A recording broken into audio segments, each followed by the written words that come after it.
Em São Marcos, capítulo 3, verso 31, está escrito: Chegaram então seus irmãos e sua mãe, e estando de fora mandaram-no chamar.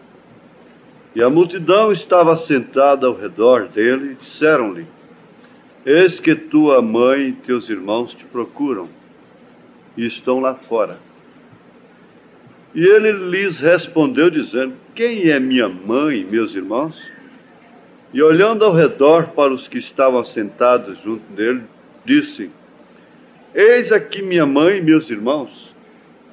Porquanto qualquer que fizer a vontade de Deus, esse é meu irmão, e minha irmã, e minha mãe. Vamos orar. Senhor Deus, se estamos aqui é porque a graça do Senhor nos permitiu tal oportunidade, tão grande privilégio. Há um clima de amor aqui neste lugar. Eu sei que está havendo operação de amor.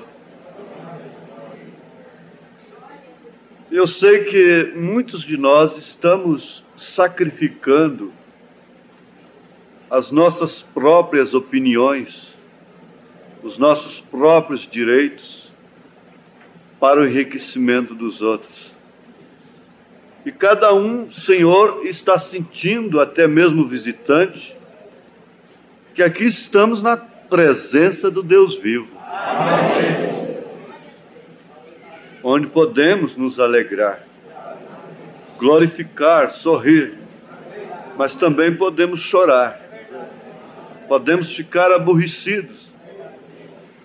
Senhor Deus, porque isto é uma família. E que família há que não tem choro, alegria, aborrecimento, correção? E isto é uma família, Senhor. Nós te pedimos que perdoe os nossos pecados e que nos dê corações puros, espíritos retos, os quais o Senhor não despreza, e que não retires de nós o teu Espírito Santo. Se nos falta a alegria da salvação, que isto seja retornado, em nome de Jesus Cristo. Pedimos que cada palavra seja, ó Deus, própria para o momento, dirigida pelo Teu Espírito Santo. Sabemos que o Senhor independe, nesse sentido, do homem. Desde que, ó Pai Santo, este homem tenha sido chamado e esteja nas Tuas mãos, o Senhor pode usá-lo. O Senhor pode usar até a criança agora para contribuir com essa atmosfera. Os diáconos estão sendo usados, ajudando, controlando a ordem, Senhor. Ó Deus, nós pedimos por todos os corações amargurados, tristes, por todos os enfermos, por aquele que está no UTI. Nós pedimos, ó Pai Santo, por cada pessoa que é lembrada nesta hora aqui, que está longe. Nós não podemos nos reunir em família sem lembrarmos da família do profeta, sem lembrarmos de Israel, Senhor, do povo de Deus, sem lembrarmos da hora da aparição do Senhor. No Teu santo nome pedimos a Ti estas bênçãos. Amém. Podeis assentar.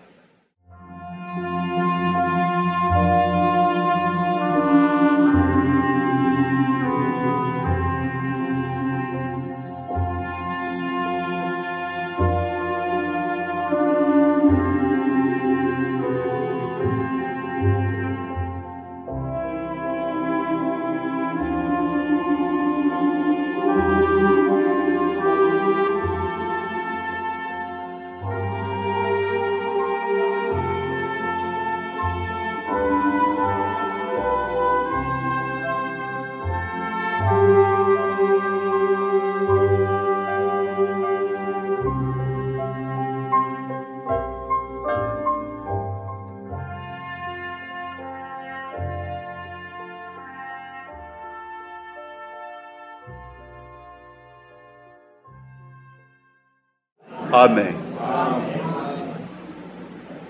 Como a igreja é registrada no cartório, o casamento também é registrado.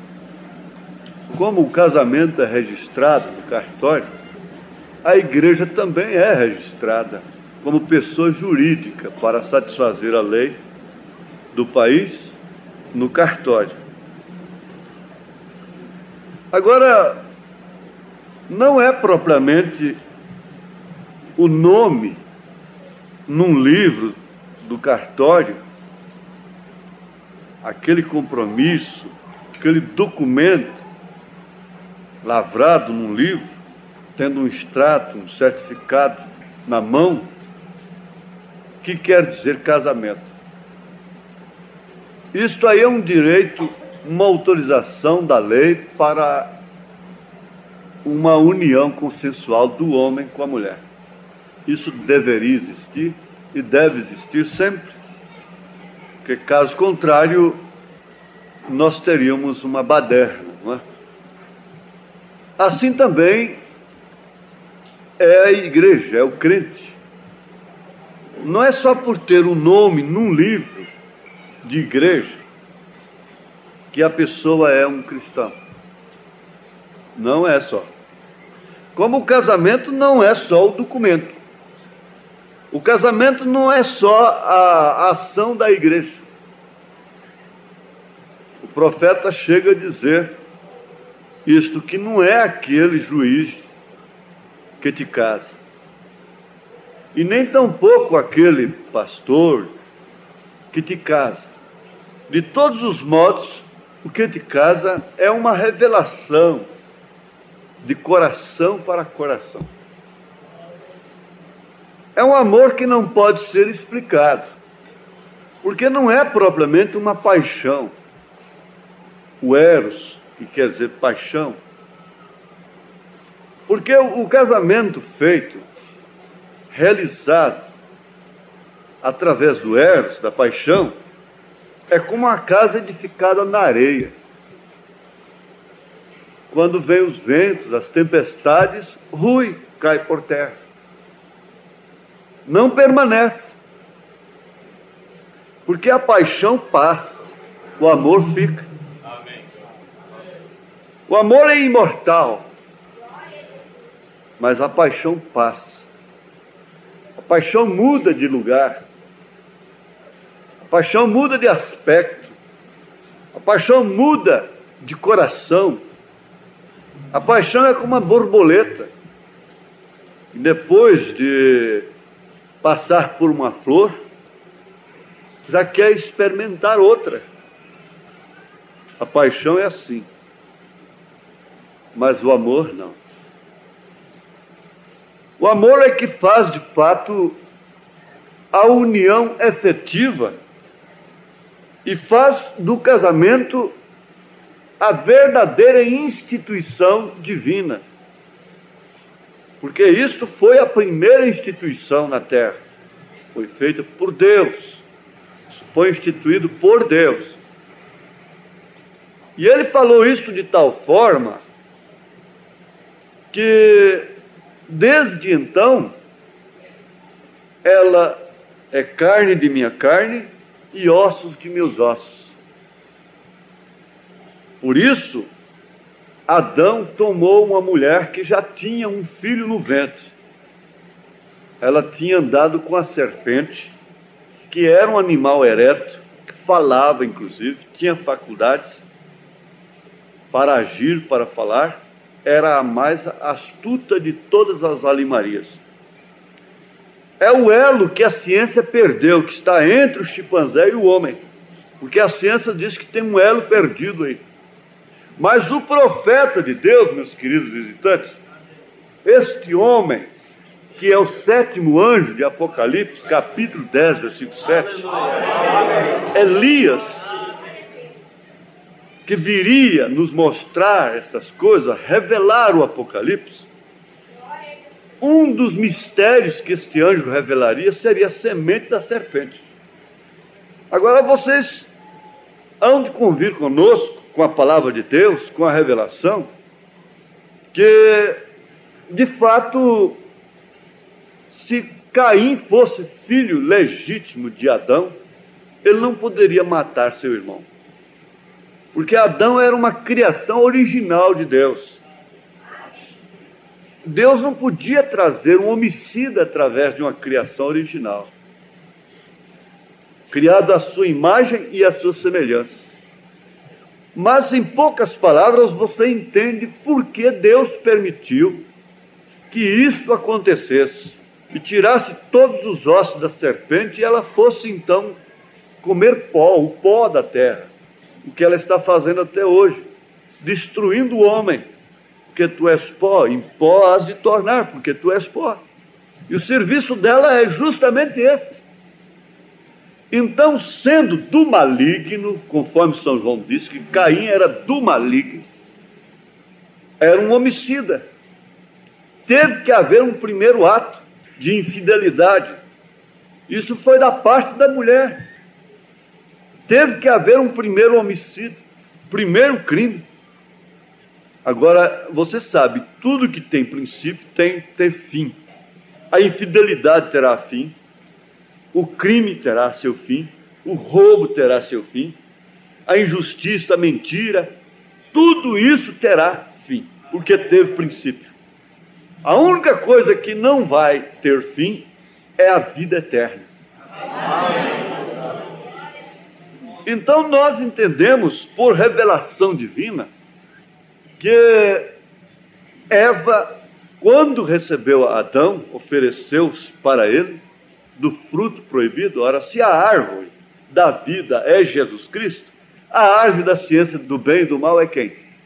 É uma pessoa, é um indivíduo. Não há teologia no mundo baseada no cristianismo que negue que a árvore da vida seja Jesus Cristo. E não há teologia do mundo que possa ver que a árvore da ciência do bem e do mal é também uma pessoa. Eles não podem ver esse outro lado. Então eles pensam que é uma maçã ou outra coisa assim. Mas não é. Haja visto que a insinuação nas propagandas já diz que é sexo. Por que está ligado o fato um com o outro? E quando vocês vão ver o sacrifício de Abel, há muita diferença do sacrifício de Caim. Por quê? O sacrifício de Abel combinava perfeitamente com a causa morte, a causa queda. Foi sangue. Abel ofereceu um cordeiro sangrento, enquanto Caim ofereceu frutos, verduras, fez um altar de flores bonito, mas no seu altar não tinha sangue. Era mais bonito, mas não tinha revelação.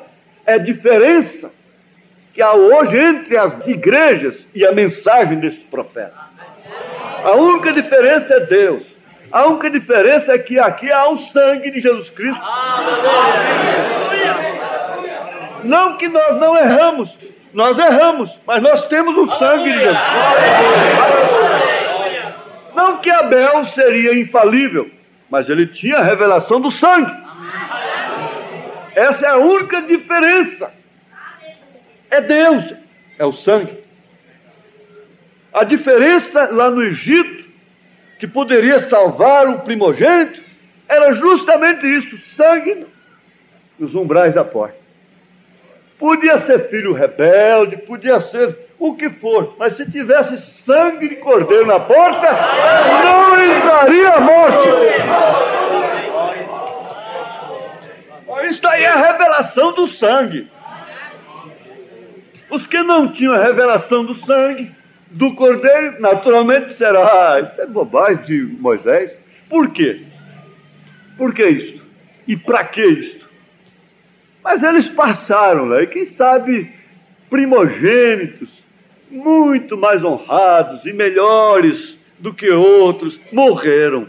E outros piores não morreram, se salvaram. Por quê? Porque estava debaixo do sangue. Amém? Isto explica muito bem. Agora, você vê Adão amava tanto que ele tomou uma mulher violada. E o profeta diz que foi justamente o que Cristo fez. Quando a igreja, num todo ou individualmente, alcança uma situação, uma posição que preenche os seus catecismos, a sua ordem interna, seus regimentos internos, suas doutrinas, então ela se põe a condenar o resto do mundo. O resto está perdido. Mas não é assim. Não é assim que Deus pensou. Não é assim que Deus fez. Nós temos que saber que aquilo que Deus fez, foi Ele quem fez. Ele quem fez. Foi Ele quem programou. Que deveria ser assim.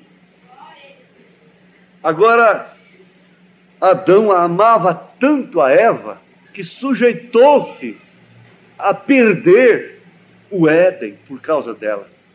Perder tudo por causa dela. E Jesus amou tanto a igreja dele, que ele desceu da glória, despiu-se da sua glória, e veio nascer na forma de homem,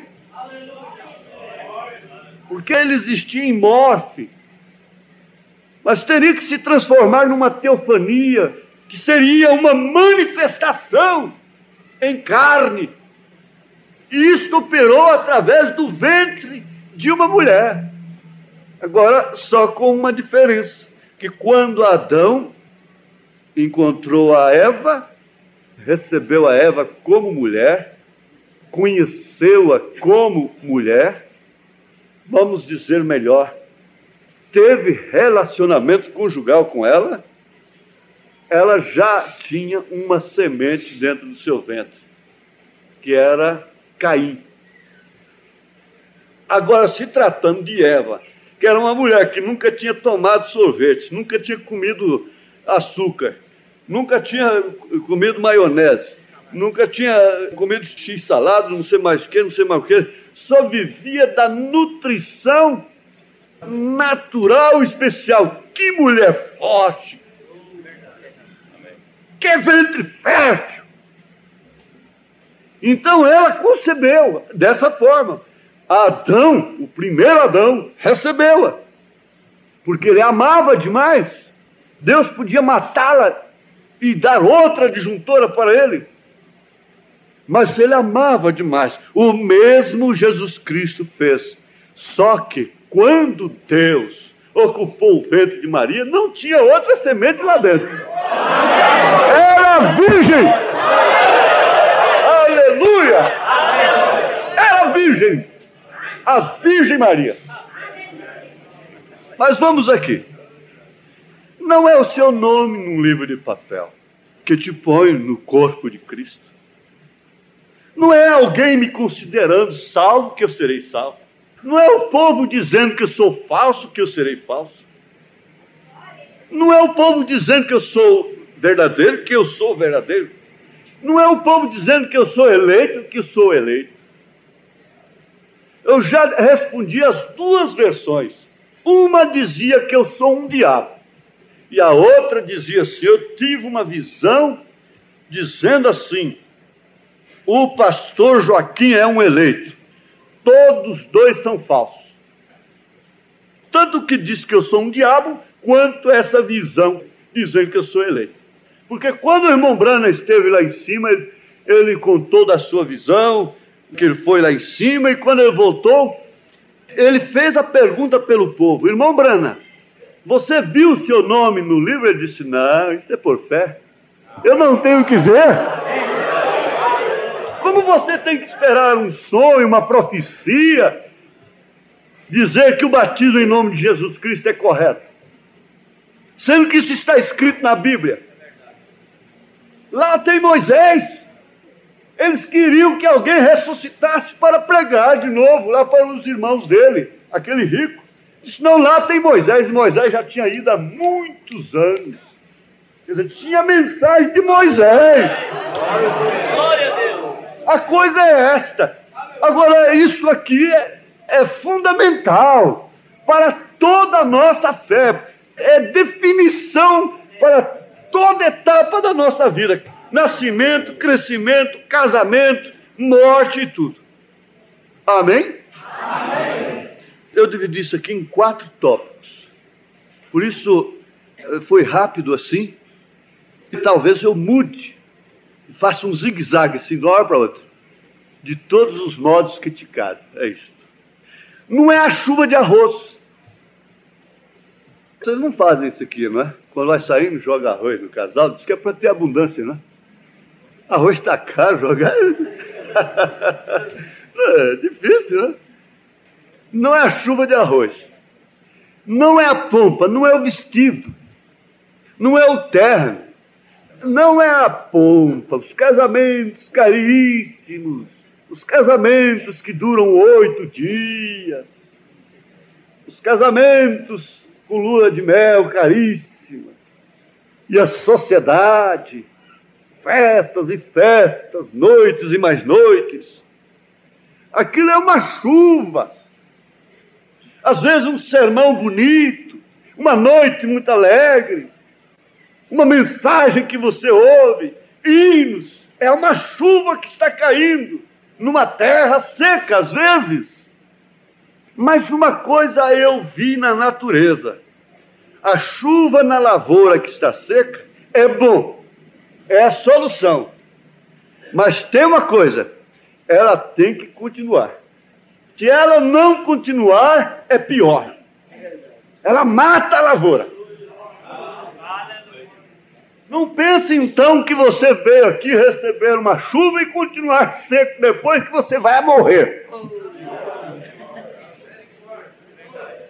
Amém? Amém? É por isso que nós não estamos sendo bebês. Às vezes a gente chora na frente do povo, é um bebê, irmão. Brad, me perdoe, eu sou como um bebê. Às vezes a gente ri, sorria, é um bebê, uma criança que está rindo. Está bem, tudo isso. Mas o que é de concreto mesmo está dentro de você e é do tamanho de uma unha. É o único coração que tem um vácuo, um buraco dentro, é do homem. É do ser humano. E dentro daquele vácuo está a alma, que não pode ser radiografada. Não há aparelho que possa ver aquilo, mas lá dentro está a sua alma. E é ali que o homem da máquina trabalha. Lá dentro, no vácuo. Lá dentro do quartinho secreto. É que ele vem. Nós conhecemos a história do profeta, quando ele estava com sua filha morrendo, a esposa morta no necrotério, seu pai com flores no túmulo, seu irmão morto na rodovia. O diabo começou a falar com ele, porque ele falou com Deus, Deus fechou a cortina para ele. Ele falou, quando Deus não quer falar, fechou a cortina para mim, então era hora do diabo falar. E o diabo começou a falar com William Marion Branham, que ele diz ser o seu maior inimigo. Ele disse que o seu maior inimigo chamava-se William Marion Branham, quer dizer, era o seu eu, o seu ego. E o diabo começou a operar na carne e no sangue, no sentido dizendo, esse Deus não te ama.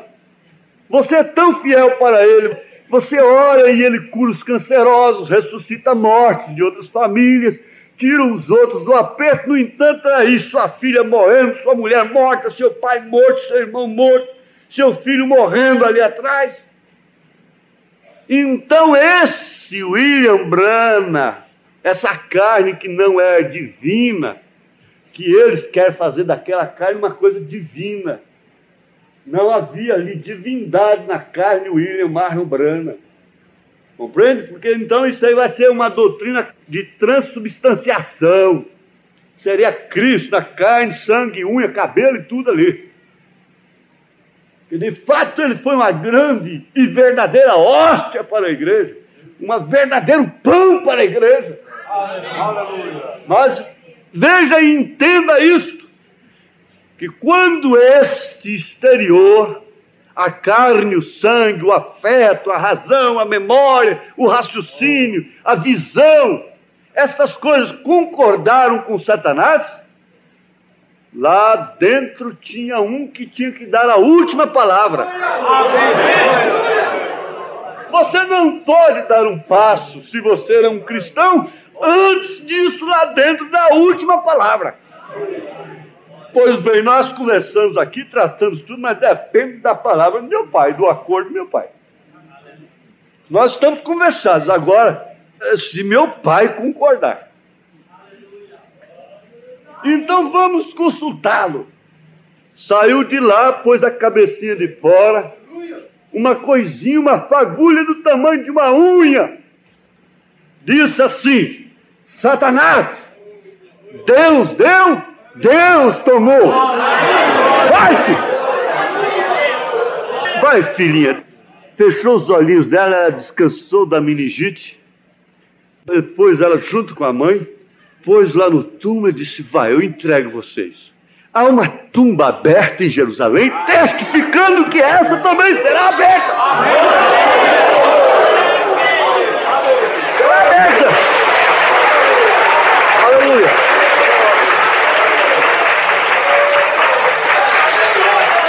Agora, por quê? Porque isso lá dentro era úmido. Por fora secou, mas lá dentro era úmido. Tinha umidade, a umidade do Espírito, tinha a vida. Isso é que é ter o Espírito Santo. Não é você sentir. Porque como é? Você tem dia que... Você sabe, eu estou respondendo uma carta aqui já. Veja só. Enquanto vocês eram namorados, a coisa era uma. Ele era uma novidade. Telefonava para você, a voz dele é bonita no telefone, que novidade, que alegria o telefonema dele. E quando ele chegava aqui, você ficava alegre? Escutava o relógio, tic-tac, tic-tac, tic-tac, tic-tac, tic-tac. Ô, tic-tac que não passa nunca, não é verdade? Você teve expectativa para chegar a esse momento. Daqui em diante, são 24 horas por dia. Então vai chegar o momento que um telefonema dele não é aquela novidade mais. Porque você já se casou com ele. Isso é natural. A chegada dele, a voz dele, é sempre aprazível. A companhia dele é aprazível. Mas não é novidade. Porque você está casada com ele. Você vive com ele. Então é assim, enquanto você estava namorando Jesus, uma visitinha dele era coisa que punha você para pular e alegrar. Mas quando ele veio ao seu coração, casou com você, meu Deus, então a coisa é diferente agora. E muitos há que pensam que até perderam a salvação. E o irmão Branco disse: não, você perdeu foi a alegria da salvação. Mas eu não dou conta de orar. 10 minutos, o ministro falou isso para o profeta. Ele disse: filho, o avivamento já passou.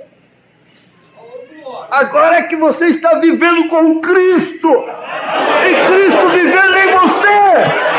O mistério tem se cumprido. Cristo em vós, esperança da glória. Amém. Ah, que mistério, estou falando do casal. Digo, porém, Paulo tomou o casamento, a mulher e o marido para dizer: eu estou falando de Cristo e a igreja. Eu estou falando de Cristo e a igreja. Porque o marido entra na mulher, não é a mulher que entra no marido. É um termo bíblico, posso falar no auditório misto.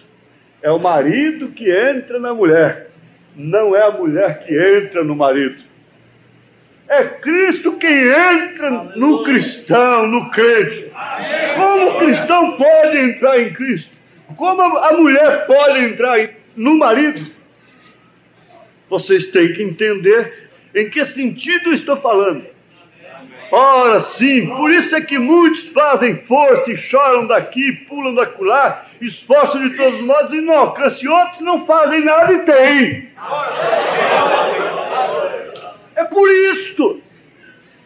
E podem passar por momentos terríveis e difíceis. O terceiro tópico diz: haverá ofensas. Eu vi, está aqui anotado entre aspas, para os que entendem, quer dizer que é de outra pessoa, de outra autor ou autor. Grave as ofensas na areia da praia, bem perto do mar, onde as ondas poderão apagar. As ofensas atingem diretamente o coração. Todo impacto vai diretamente no coração do homem. Toda alegria, toda tristeza, toda boa notícia, toda má notícia. E quando você sabe que falam do seu nome, você precisa ser sadio do coração, porque por fim você dá um colapso. Você vai morrer do coração, de repente. E as pessoas podem concluir: mataram aquela mulher, mataram aquele homem. Porque tudo vai no coração do homem. Tudo se sente lá dentro. E as ofensas, elas têm o endereço certo para atingirem o amor. Mas sabe o que o amor faz? Como uma aplicação, o amor gosta de praia. Ele gosta de ir no litoral. Ele gosta de ir num rio que tem a praia. Ele vai lá e escreve aquelas ofensas, tudo na areia. Daqui a pouco, a primeira maré que vem leva tudo, apaga tudo. Daí a pouco estão os beijos e os abraços. Daí a pouco é querido. E aquilo se torna, parece que mais fervente. Se torna mais precioso. Se torna mais maravilhoso. Mas quem pode gravar as ofensas na areia do mar? Junto, perto, onde as marés podem alcançar. Grava, sim, a raiz de amargura grava num coração de pedra, que nada pode apagar, nada pode deixar esquecer, nada faz esquecer.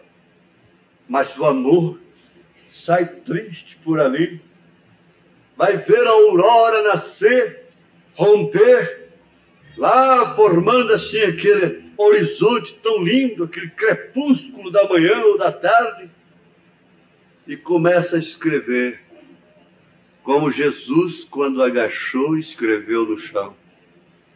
O único escrito que Jesus fez até hoje foi na terra. O amor começa a escrever ali na areia. Ele fez isto para mim. Ele saiu sem despedir. Ele me respondeu descaridosamente. Ele não me deu o vestido que eu pedi. Ele não deixou eu ir na casa de minha mãe, porque eu gostaria de estar lá todo dia, toda hora.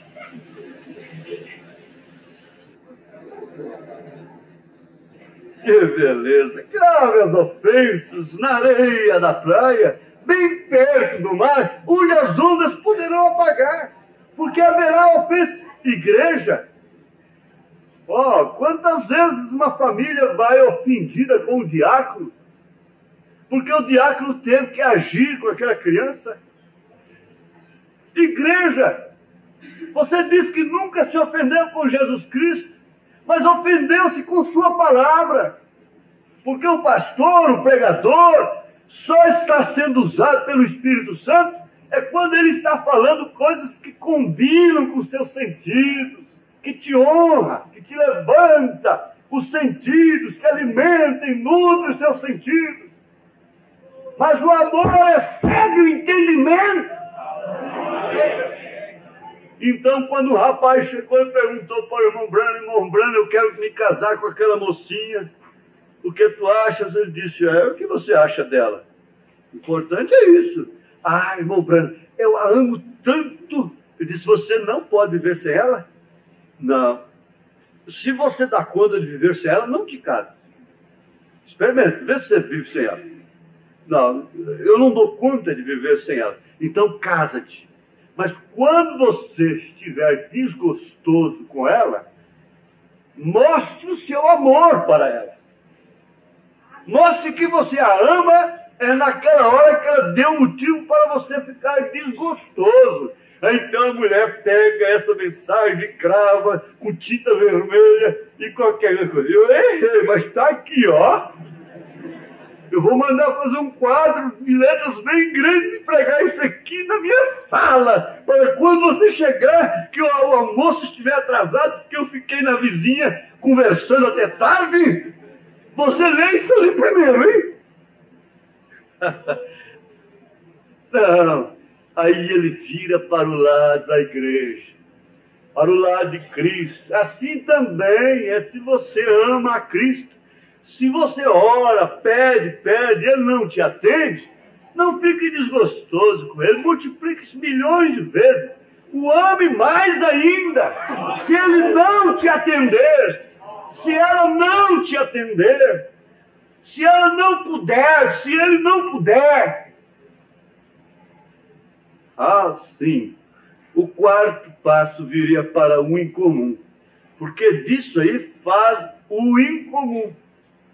Porque é comum casar-se pela razão, casar-se pelo raciocínio, casar-se pelo sentimento, casar-se pela condição moral, social, religiosa e legal.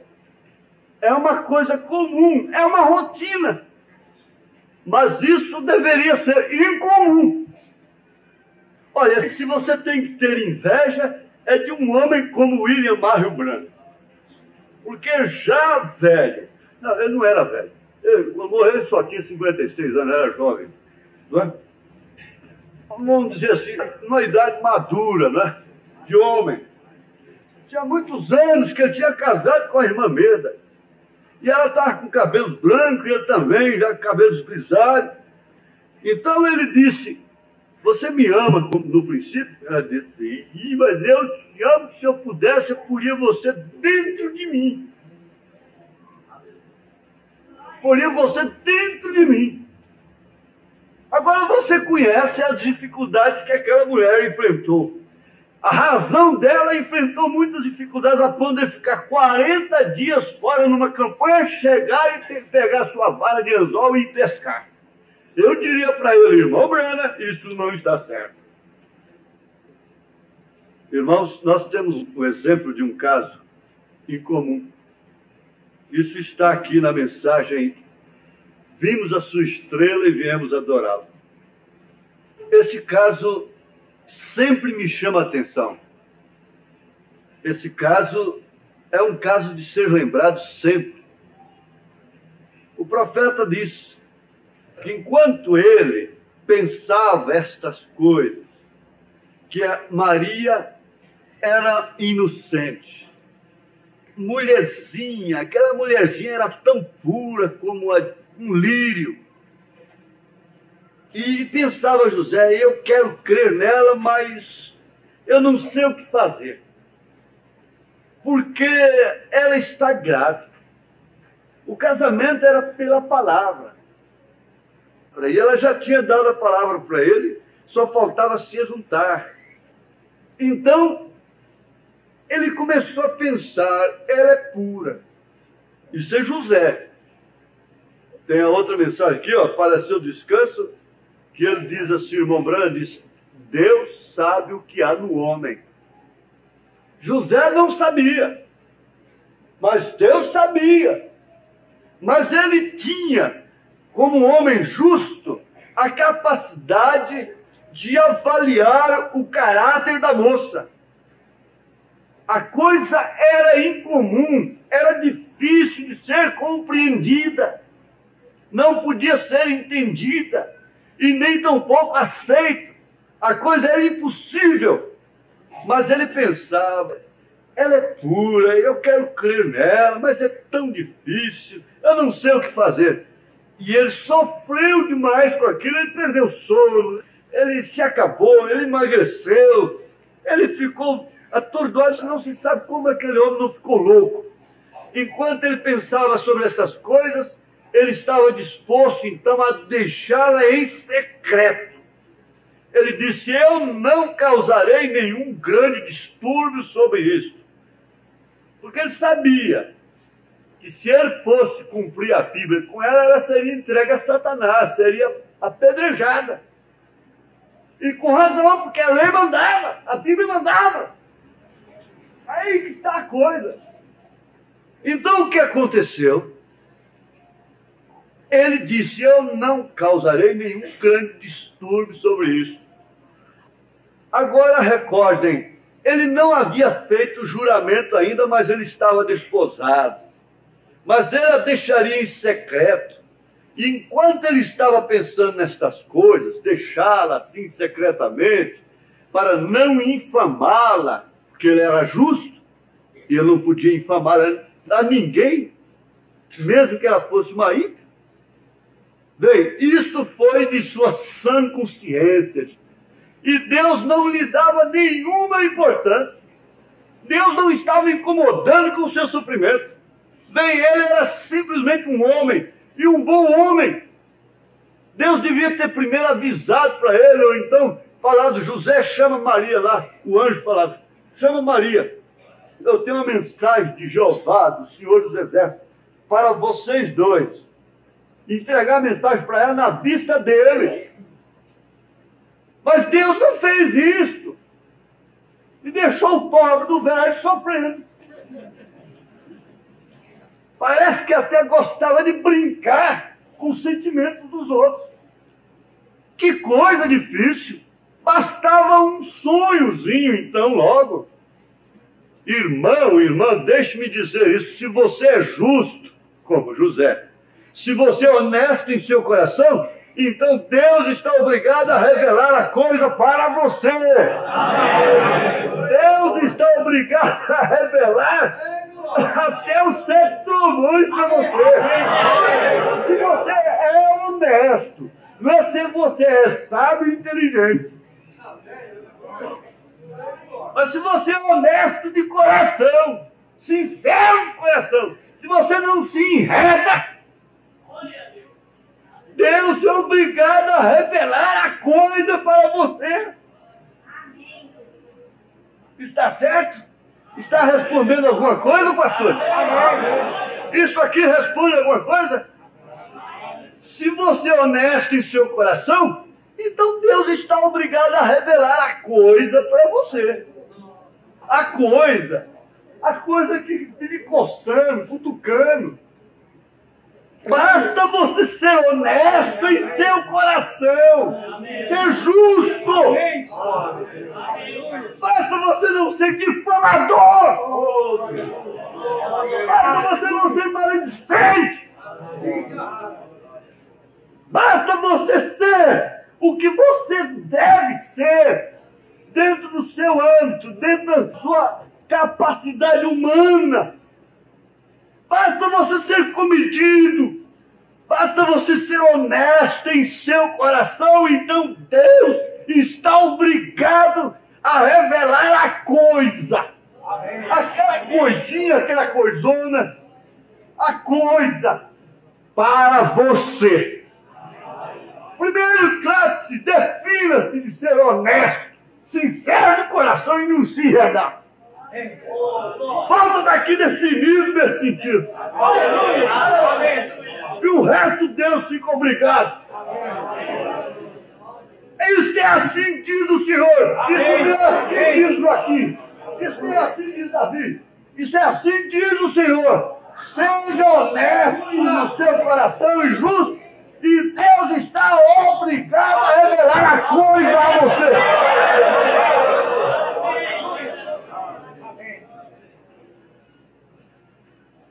O mal aparente que estava acontecendo com Maria era problema de José.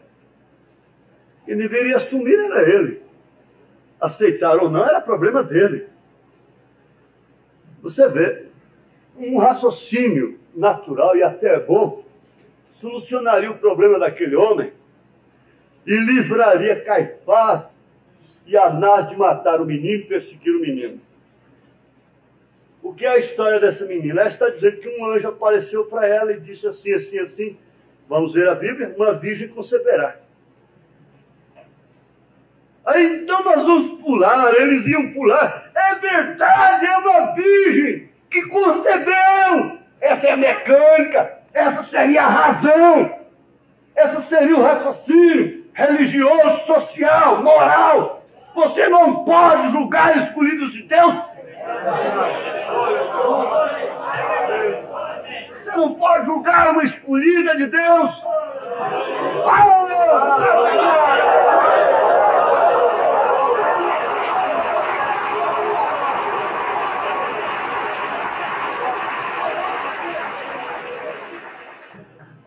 José, tão simples. Você vai salvar até o sumo sacerdote. Por que então você não trouxe a menina? Por que você não explicou isso? O que estava acontecendo? Não precisava matá-la. Nós íamos constatar a verdade. Uma virgem conceberá, diz o profeta Isaías. Gente, é o Messias! Mas estas coisas foram escondidas para eles. Deus não deu satisfação! Deus não deu satisfação! Aleluia!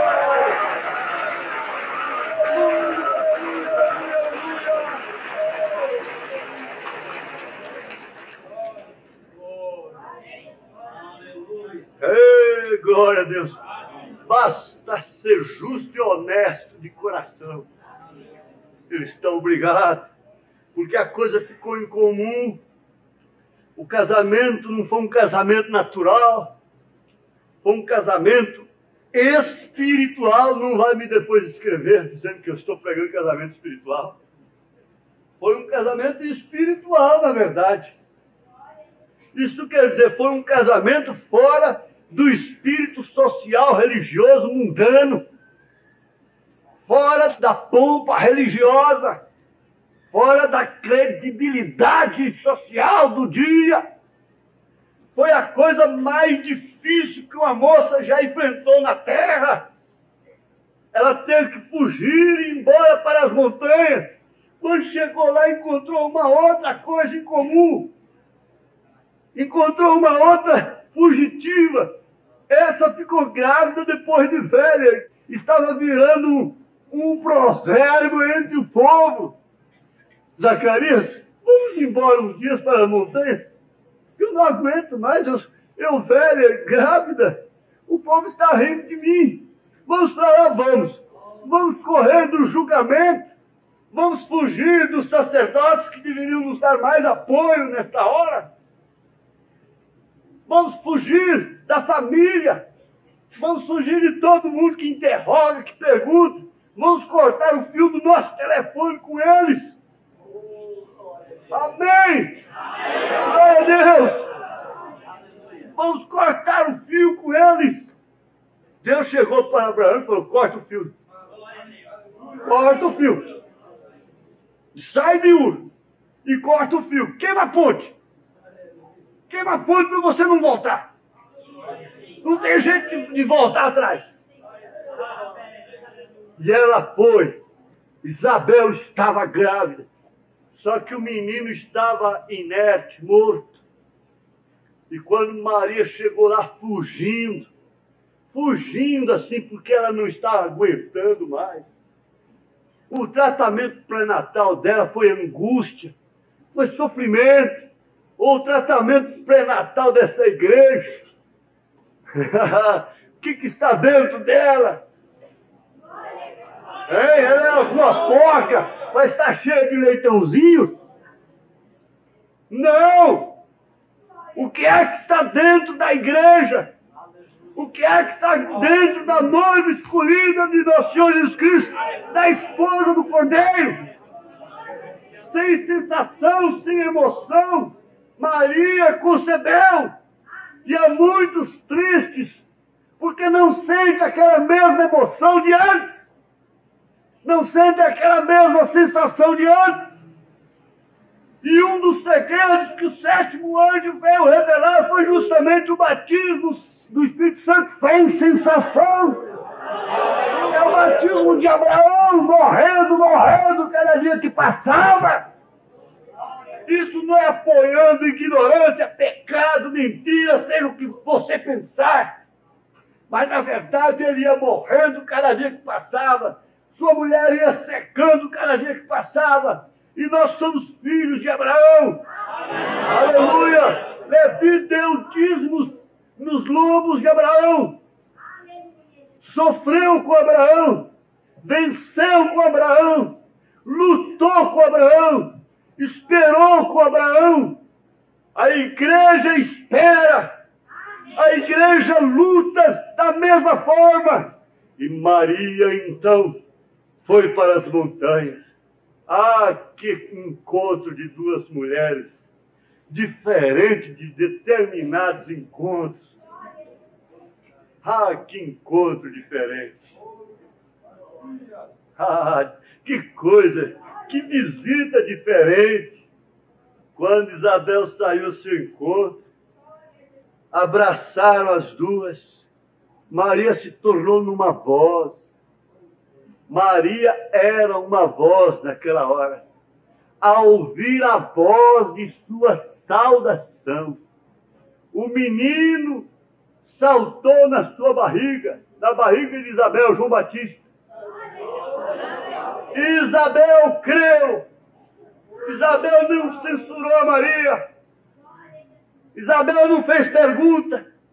Ela era sincera e honesta de coração. Deus estava obrigado a revelar para ela na mesma hora, não podia ser depois não. E ela cantou aquela vitória tremenda. A mãe do meu Senhor me visitando. Quem foi que falou para ela? Foi algum anjo lá falar para ela? Que definição tremenda de uma mulher. Ao abraçar outra, uma moça grávida, antes de casar, dizer: a mãe do Senhor me visitou, a mãe do meu Senhor me abraçou. Que definição tremenda! Foi revelada automaticamente, porque o Joãozinho foi cheio do Espírito Santo e pulou, fez um Pentecostes na barriga dela. Aleluia! Glória a Deus! Amém! Vocês têm que entender, meus queridos visitantes, por que esse povo é alegre. A diferença só está no sangue. Amém. Aqui, nesta mesma mensagem, vimos a sua estrela, parágrafo 37. O profeta diz: Deus sabe como fazer as coisas. Você vai guardar isso, porque as horas difíceis virão. Não é profecia, não é nada disso. Isto é natural. Ele pode ser o melhor marido do mundo, você vai ter paciência com ele. Ela poderá ser e vai ser a melhor esposa do mundo. Você vai ter que ter paciência com ela. É assim que Jesus encara a igreja. Agora, Deus sabe como fazer as coisas. Deus sabe melhor. Billy Paul via coisa preta para o lado de seu pai, e ele enrolado também ali. Pai, o irmão Branham respondia: Deus sabe melhor. Deus sabe como fazer as coisas. Nós não sabemos, mas Ele sabe. Ele até mesmo faz com que as obras do inimigo o louve. Ele até mesmo faz com que as obras do inimigo o louve. A inveja, a enfermidade, até a feitiçaria, a macumbaria, só serve para solidificar mais o seu lar. Só serve para solidificar mais a igreja. Uma igreja que o diabo não está contra ela, não é de Deus. Uma igreja que não tem problemas, não é de Deus. Isso o profeta diz e a experiência comprova. Diz que os demônios iam comissionados para cada igreja. Belzebu lá distribuía ele. Assim é o lar, assim é a igreja. Isso corre junto. Isso é como os trilhos da estrada de ferro. Quando às vezes nós pensamos que é tudo, temos que fazer isto e fazer aquilo para fazer o relógio funcionar direitinho. Não, há mulheres que fazem, meu marido vai ser assim, aquele manequim. É o benzinho mesmo. Então eu vou fazer o relógio funcionar direitinho. Porque eu te amo. O relógio de Deus está marcando perfeitamente. E Jesus estará aqui bem na hora. Igreja, o marido chega na hora certa, pode deixar. No relógio de Deus. Não tente adiantar o relógio de Deus, não, que ninguém dá conta. Ele não estará nem um segundo antes. Tudo acontecerá exatamente da maneira que Deus disse que isso aconteceria. Então façamos isto ou não, isso estará aqui da mesma forma, porque Deus falou isso e isso será assim. O que é que ele falou que estará aqui? Aleluia! Não tenha medo. Não tenha medo. Não tenha medo se vier doença. Não tenha medo quando seu esposo sair, ore por ele. Não tenha medo quando tiver até que dormir só. Não tenha medo. Mas eu estou falando aqui no parágrafo 44. Não tenha medo do seu testemunho por Jesus Cristo. Brilhe sua luz. Fique firme em suas convicções. Mulher convicta. Homem convicto. A respeito de com quem se casou? Não tem. Não tem nada. É uma casa edificada na rocha. É uma casa edificada na rocha. A lenha está ali, o fogão está aqui. Só que a lenha está um pouco molhada, querido. Não faz mal. Mesmo que você crie um papinho, eu te amo assim mesmo. Jesus fez uma morada para a sua igreja. Na casa de meu pai há muita morada.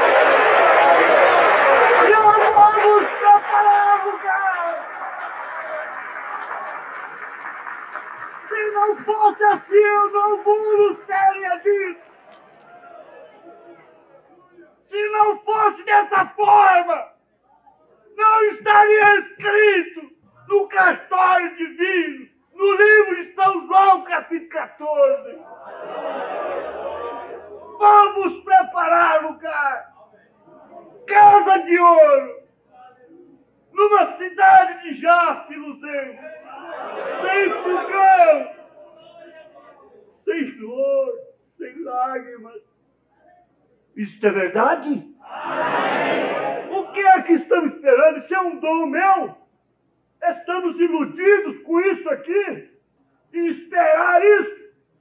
Seja honesto no seu coração e Deus estará obrigado a te revelar a coisa. Fique firme em suas convicções. Amém.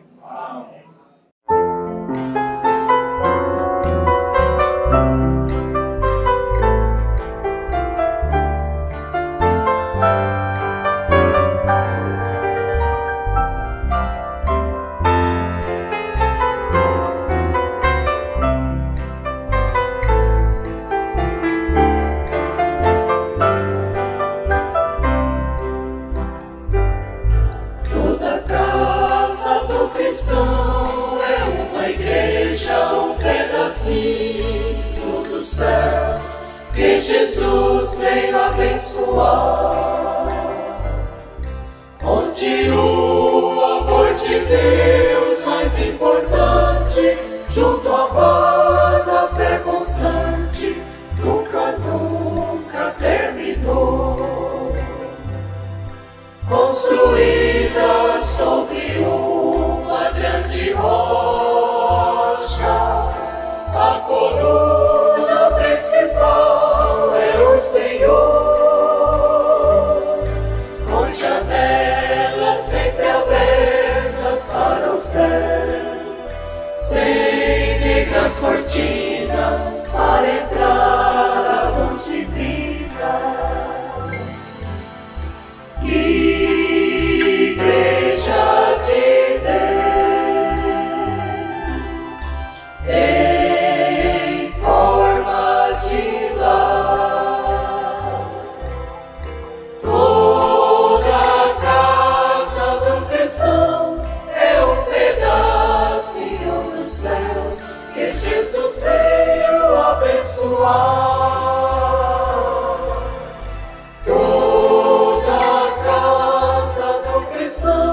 É um pedacinho dos céus que Jesus veio abençoar.